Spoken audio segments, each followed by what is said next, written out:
U.S. Border Patrol agents seeing record high numbers of illegal border crossings and migrant encounters, and getaways are at an all-time high as well. Joining us with the latest details on the border, former acting commissioner of Customs and Border Protection and visiting fellow at FAIR and the Heritage Foundation, Mark Morgan. Welcome back to the National Desk. Mark, the latest numbers obtained by FAIR show Border Patrol agents arrested more than 209,000 illegal migrants in October alone. And then they also say they saw a record high of 86,796 known gotaways. That number very distinct and precise. Can you tell me how those numbers were calculated? And also, these numbers have skyrocketed in the past couple of years. Why such a dramatic increase? Do you see this slowing down anytime soon? Yeah, Jan, look, the majority of the gotaways that you just rattled off, and they are historic highs for the month and for the past couple of years, is they're detected through surveillance. You literally have individuals through surveillance cameras and other techniques that are seeing them. But the issue is they don't have the resources to go and actually encounter them, actually apprehend them. And why? Because 80 to 90% of their frontline resources are pulled off the front line, pulled away from their national security mission, because they're relegated to administrative duties to process the crushing invasion of millions of illegal aliens we've seen over the past 21, 22 months.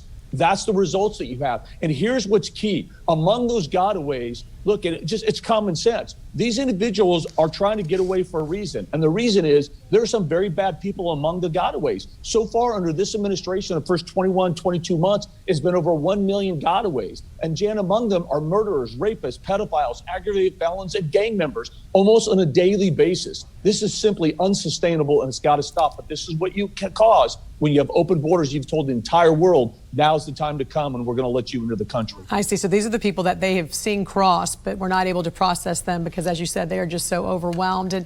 And right now, data shows more than 6,000 illegal migrants are crossing our southern border and entering American communities every single day. Mark, we're seeing some of these tent cities right now pop up. How are these border cities dealing with such an influx on a daily basis? They're not. I mean, think about it, Jan. The numbers you just rattled off, they're unsustainable. 6,000 a day. Look, every aspect of these border communities, and look, there's a very important, because you also mentioned something that's very key, is that the threats coming across and the massive invasion of illegal aliens coming across, they don't stay on the border communities. They make their way to every town, city, and state in this country, but it is the border communities that receives the initial brunt of this. Every single day, every aspect of their resources, their finances, and their public health and safety are literally overwhelmed. It's why you've had multiple counties in Texas declare an invasion.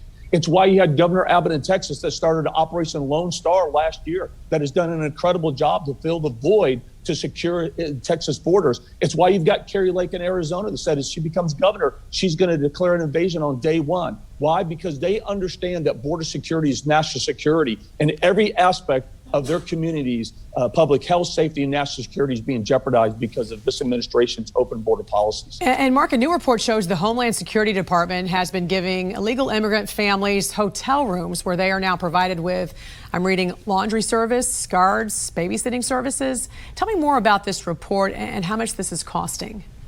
Look, it's the report that they're talking about, Jan, is not surprising. Look, this is costing the taxpayers hundreds and hundreds of millions of dollars annually. And look, it's pretty straightforward. If you sent a signal to the entire world that you can enter our country against our rule of law, against our sovereignty, and there will be no consequences, they're going to come. And once they come, well, you got to do something with them. And there's several layers of tent cities. The first layer is DHS themselves. They've created 10 cities to do the initial processing of those that have illegally entered and we've allowed in.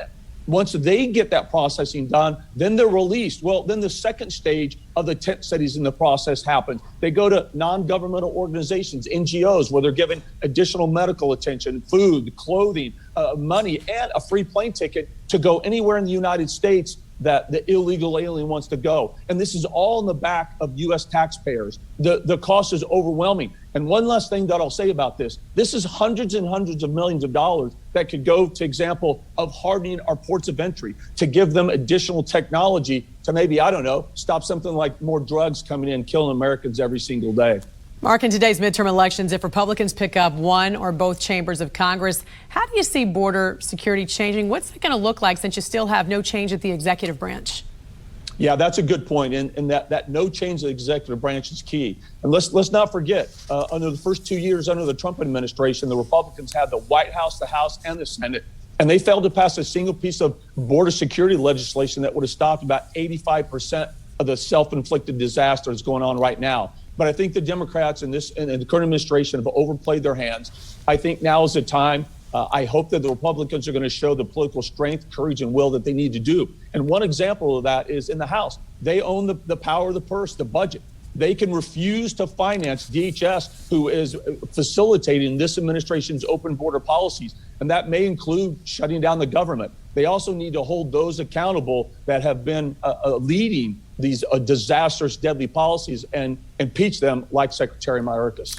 Former Acting Commissioner of Customs and Border Protection and visiting fellow at FAIR and the Heritage Foundation, Mark Morgan. Always great to see you. Thanks for joining us this morning. Thanks, Jan.